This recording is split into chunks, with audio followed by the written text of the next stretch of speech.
The Communion of Saints is a series that seeks to share information on the life and times of the saints of the Catholic Church. Your program hosts are Father Jim Corda and Father Jack Lavelle.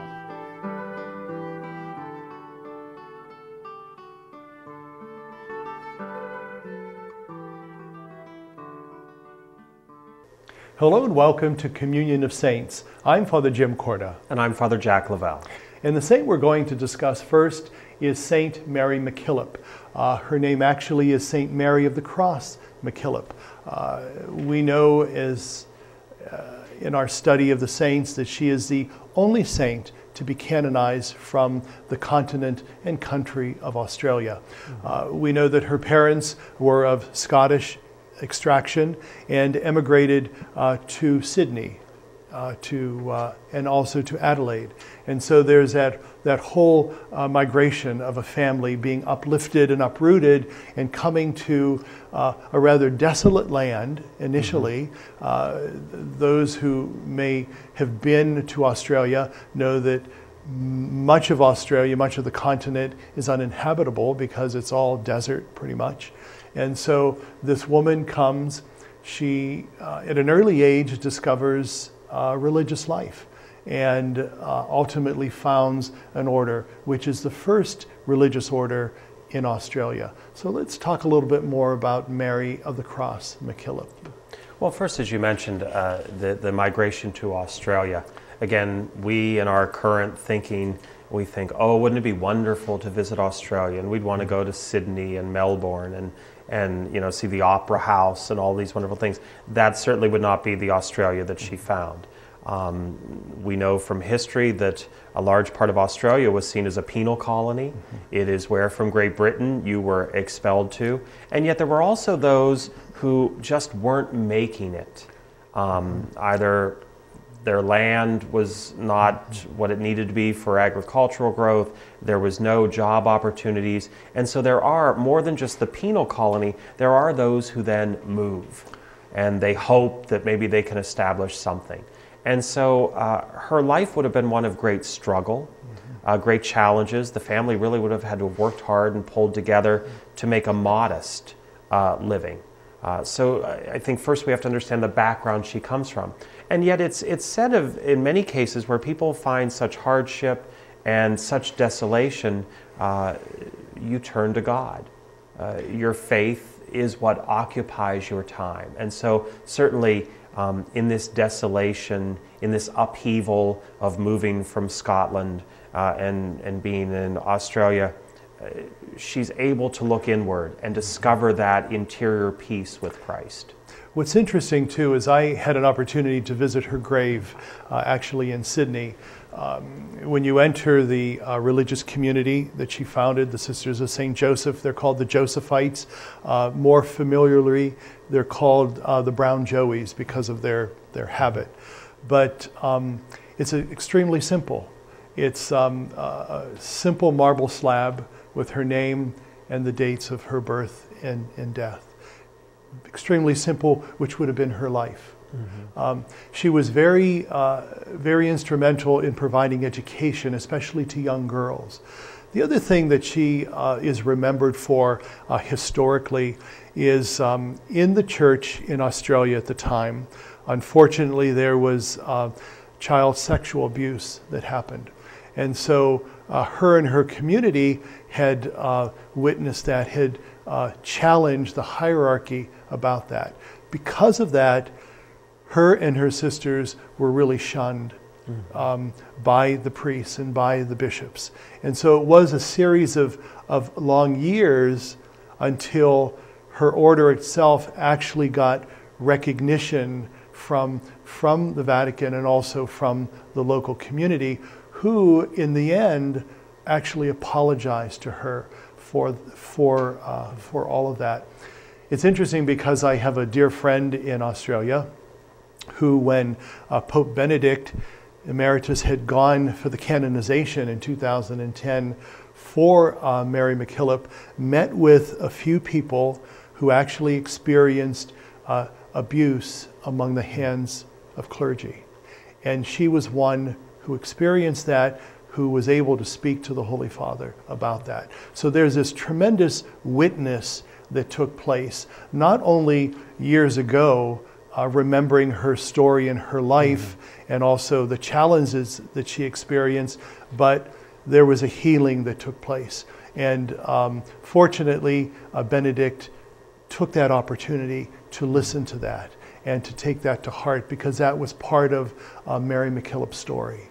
And how important it is to recognize and lift that up, how painful it is at times to do that.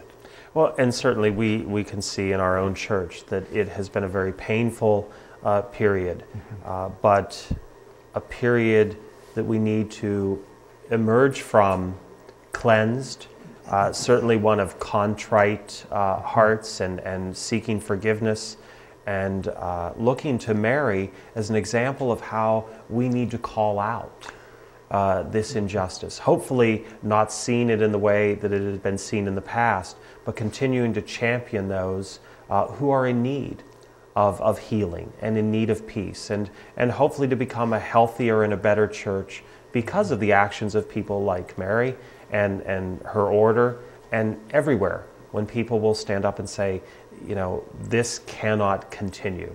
I do think it's worth noting that we know that it is the vast majority of the church that is good and healthy, but oftentimes we are painted with the brush of very few. But no matter how few, it's too many. And she gives us the example and the courage to reject that pattern. And at the time, it would have been the church trying to protect its reputation at all costs, even at turning out this wonderful woman and her sisters. That isn't the church anymore and cannot be the church or any organization. We have just about 2 minutes left of our first segment together. The one thing that's interesting, we talked about many other saints who, following their passing, almost immediately were canonized. She was canonized almost 100 years later. So there's that whole sense that sometimes the process of beatification and canonization takes time. And there are particular reasons for that. Obviously, the church goes through certain steps to look at the life and the times of an individual to see if they are worthy of veneration and sainthood. And so, we see in her life and in the outlands of Australia, someone who rose to this. And as we talked in other episodes, there's this sense of expansion ecumenically, that the saints are on every continent of the earth. And so there's this whole sense that the church is truly universal. And hopefully from the example of Mary of the Cross MacKillop, others in Australia will follow the call, will listen to God's call to be saints on earth, and perhaps one day be saints in heaven. We're going to take a quick break. Stay with us. We'll be right back. Light Moments. Here's Father Tom McSweeney. You can add years to your life. A federal task force found that many factors contribute to a long lifespan. Having the right genes, for instance, makes a big difference. But it's also important to exercise and avoid alcohol and tobacco. Curiously, there was one element that appeared to be most important: work satisfaction. That's right. The more you truly enjoy what you do, the longer you may actually live. Entertainers, musical conductors, top executives, salespeople ranked at the top of the longevity list. These men and women are constantly challenged to cope with stress and to perform at their peak, but they also have a genuine interest in what they do. So approach each day and each task with energy and enthusiasm. It may ignite a spark inside you that will keep your fires burning for a long time to come. This message from the Christophers. I don't think like you. I don't laugh at the same jokes as you. I don't speak like you. I don't eat the food you do. I don't celebrate the same holidays as you. But I will help save your life.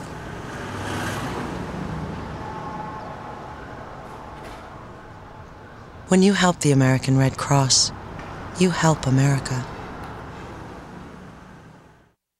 Welcome back to this edition of Communion of Saints. The saint we're going to talk about now is the beloved Mother Teresa of Calcutta. Let's begin with her wonderful life, which no one could really almost compare to in the 21st century. Oh, absolutely. We recognize in her born in 1910 and she dies in 1997, so the expanse of the 20th century. Just an incredible woman, and I think oftentimes we might see in our mind images of people later in life, you know, and so we sadly, many of us remember John Paul II older and frail and forget the 58-year-old jumping off and on planes as he traveled the world. And for Mother Teresa, many of us see that older, small, frail woman, but still a dynamo. But to remember that it started as a young, hardworking, energetic, and she never lost that energy. She never lost that hardworking skill, but we need to see that that was a characteristic throughout her entire life. And it's interesting because as you were talking, I was thinking, as Agnes Boiagiu, as a young girl, she obviously was part of normal life, and yet there was this light that she even pointed within her that kept calling her for something more. She started out her young religious life as a teacher among the wealthy, and yet she knew that there was something more that God was calling her to do. And then, of course, going to India, into the tremendous vast slums there, and discovering not only the poor, but the homeless dying right there on the streets, changed her, called her to this ministry that is vastly celebrated in every country around the world now. Her sisters are large in number. Her communities are all over the country, all over the world, and they minister to the poor, to the sick, to the dying. You know, we always have this image of Mother Teresa holding a dying child or a homeless person in the streets. So that's the image that we see of her, but yet there's this also dynamo, as you had mentioned, this administrative person that builds this community from scratch and builds it into this worldwide phenomenon. Oh, and I think the two faces of Mother Teresa, if you will, worked so well at confounding critics, which everyone has them, or people that just thought, oh, what a lovely little nun who's helping the poor. And then they would encounter her and she could be, you know, this incredibly sharp business person, you know, about the administration of the order and calling them to their ministry and how we all have to play our part. But again, very much, you know, with all these different images of her, the one really is that one of that great charity, to literally scoop someone out of the gutter and to recognize in them, as we've talked with some of the other saints, that dignity and that self-worth. That is really, whether it was in the form of food, or whether it was in the form of medication, or whether it was in the form of shelter, each of those things were just the physical manifestation of restoring dignity to the human person. And that really is what she is, like many saints, if not all of them, but she stands out for us in this time period as this incredible model of humility and humanity. And I'd like to continue that whole concept of humility. We know that in 1979 she won the Nobel Peace Prize. The money she gave back into her organization to build even more homes for the homeless and the suffering and the sick. She was designated and accoladed throughout her life, none of which she ever wanted. That sense and virtue of humility pervaded everything that she did.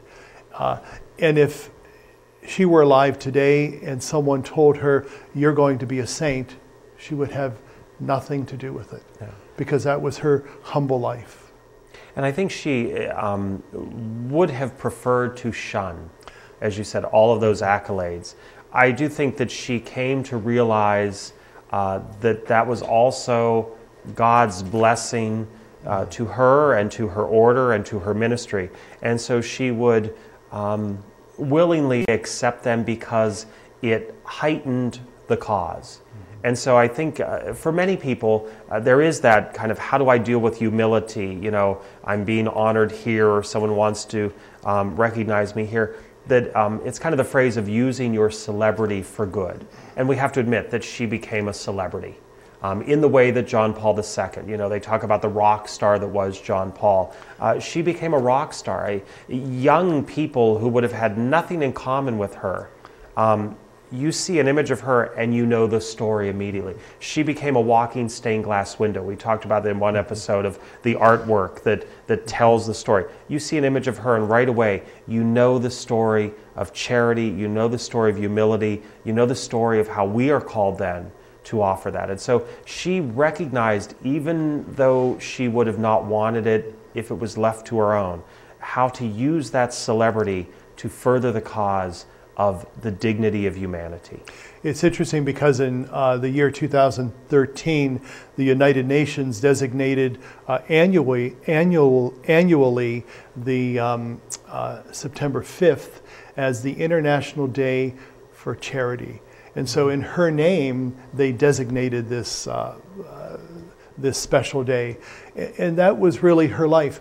In the same way, I would venture to say that we all remember when she died, the day she died. You remember what you were doing, where you were at. Very similar to very other important people in the history of the world. And so there's that whole sense that hopefully we as Catholic Christians can take something from Mother Teresa and use it as an example in our own life to maybe not do something as dramatic as she did, but we're not called to be dramatic. We're called to respond in our own time and place to the needs in service of others. Absolutely. And when you talk about when she died, it's very interesting. She dies a week after the tragic death of Diana, Princess of Wales. And there were many photos then that made all the papers and all the news programs of when those two had met. And so you have this world-famous royal, perhaps the most famous and most photographed woman of her time, or maybe any other time. And beautiful jewels and a beautiful outfit, and then Mother Teresa, you know, in her simple white and blue trimmed habit. And yet the two of them working so well to try to promote people to a better way of living. We know there was opulence and there were scandals and all of that with Princess Diana, but in her later years, in the last years of her life, she was focused on causes to really help humanity. That became her great challenge with the AIDS crisis, with landmines. So perhaps we can say that some of those things were a springboard from those meetings or those recognitions of the former Agnes, you know, of Mother Teresa, who challenges all of us to look inward and discover ways in which we can help others. And certainly the missionary Sisters of Charity, through Mother Teresa and their simple sari habit, continue to minister to the poor, the helpless, the homeless, the lepers, all throughout the world. Thank you for being with us. We'll be right back in a moment. I am Marino. Je suis Marino. I am Marino. I believe that we are all connected to each other, and that is the gift of compassion that unites us and makes us one. It doesn't matter what language, culture, or tradition we come from. We can share compassion wherever we are.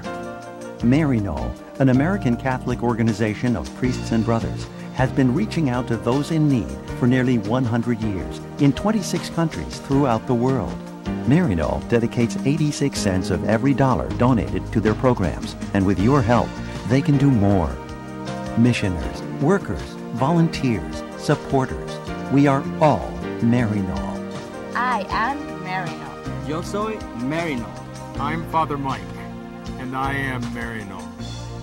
I am Marino. I am Marino. I am Marino. I am Marino. I am Marino. I am Marino. Hello and welcome again to Communion of Saints. We're going to talk now about Dorothy Day. We talk about her as being venerable, at some point hopefully being lifted to the ranks of the saint. Her life, like we spoke about Mother Teresa just a moment ago was very significant. It helped to change many people. The impact of her life continues today. As a matter of fact, she actually met Mother Teresa in India in 1971. So it helped to change and transform her own life and to accept the challenge that God was calling her to. Let's talk about her early life to set the scene. Well, I think, first of all, we recognize in her story someone whose early life was troubled, which had many obstacles, which would perhaps be a life that would leave many shocked that this is someone who we might be considering for sainthood. And yet, it is a life that is seeking conversion. And not just the conversion that she ultimately achieves in the Catholic Church, but that inward desire to be lifted out of the circumstances of her life and some of her own choices. So she does become an incredible example of redemption. And I think that is the hallmark of her story. She, of course, then moves into that dignity and that justice for all and lifting other people up. But it is because she herself recognized incredible mercy, incredible forgiveness, incredible redemption for a life that otherwise, without the presence of God, would have certainly ended far differently. It's interesting because, you know, in the general world, Dorothy Day would be seen as a journalist, as someone who would write nice things. But then she becomes a social activist. She becomes a person to try to change things, and especially with her Catholic Worker newspaper. And then in her life we see a total conversion where she becomes a Roman Catholic, and she takes that extremely seriously. She changes her whole life. She becomes someone who attends Mass on a daily basis. She's nourished by the Eucharist every day. And so that really is the impetus that gives her the strength to actively do what she does. And she actually calls others to that. If you go to a Dorothy Day house, you're not only fed, you're not only given a shower, but you're also spoken to. You're also given some companionship and some words of faith and wisdom. And so it's just not a food line you go through, but there's an interaction. There's a relationship that starts. And that was really the beauty of Dorothy Day. She began these homes not only to feed people, but to bring people together, to get them to share in communion what she found in the Catholic Church. Absolutely. And even if we look at time frame of her life, she's born in 1897. It's just 6 years after Leo XIII writes what becomes the first of our Catholic social doctrine. And so when we say a social activist, there are those that might think, oh, what did that mean? And we forget that within the Church, there is this great work of social action.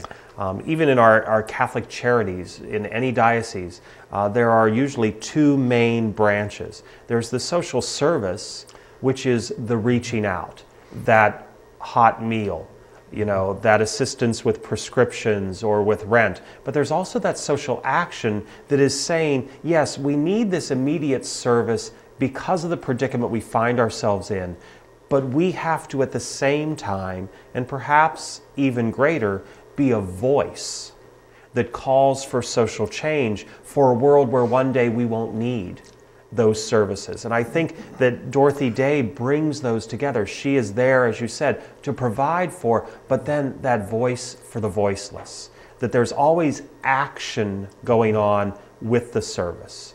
It's interesting because after 30 years of age, she becomes a convert, a devout convert to Catholicism. And then for the next 50 years, which is a very significant amount of time, she does some extraordinary work with not only the poor and the needy, but to try to change people's thoughts. And how oftentimes the saint is called to do just that.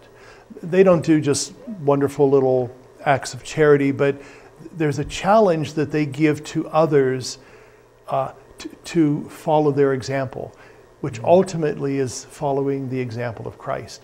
You know, I recall on her tombstone are just simply the words Deo gratias. You know, it's just very indicative of her life, and her total gratitude of giving thanks to God, who is a source of all this activism, the source of all this energy that throughout her 80-some years gave her the impetus to do what she did. Absolutely, and I think as I talked about the twofold with charity, with service and action, there would have been a twofold conversion that Dorothy Day was looking for after her own conversion. The conversion of lives of those in need. So of course then the food, the shelter, but the conversation, lifting them up to dignity, that this isn't just someone I give a handout to, but I'm willing to shake your hand. I'm willing to learn about your day. I want to know about your children. I want to know what your dreams and your hopes are. So she wanted to change that population's life, but she wanted to change perhaps even greater the population of the people giving the handout, to see the dignity, to bring conversion in their own hearts, their thoughts and their views of the less fortunate, the marginalized, the victimized. So I think she was calling for a total conversion, and it was going to take place in two different ways. But for people who visited Dorothy Day House or who volunteered at Dorothy Day House, there is, perhaps in the spirit of Dorothy Day, more conversion desired among them than among the people who come looking for a warm reception. It's interesting in our conversation, we just have about a minute left, when we were talking about Mother Teresa, she would have been someone who would have eschewed that whole sense of sainthood and veneration. Dorothy Day would have been the exact same thing. She would not have liked the fact that someone would have put her on a pedestal. She was a fellow worker with her fellow workers. And so there's that whole sense that her life as a journalist, as an activist, as a devout Catholic was done quietly, but yet engaging many, many others to be part of that dual purpose, which is ultimately our life as Catholic Christians. Thank you for being with us today. Have a good day, and God be with you.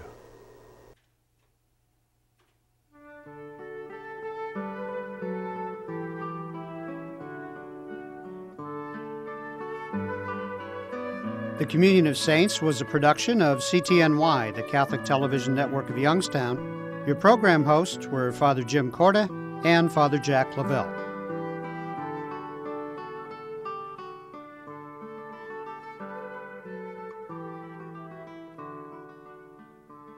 What have you done for your marriage today? I gave my wife a hug this morning. I told her I love her. I did her hair this morning. I think it looks pretty good. I cooked my husband's favorite breakfast. I bought her an orchid. What have I done for my marriage today? I sent my husband a love email. I read the newspaper to my wife, and it cracked her up. She's still laughing. What have you done for your marriage today? Make a change for the better. Need help? Go to foryourmarriage.org, a message from the Catholic Church.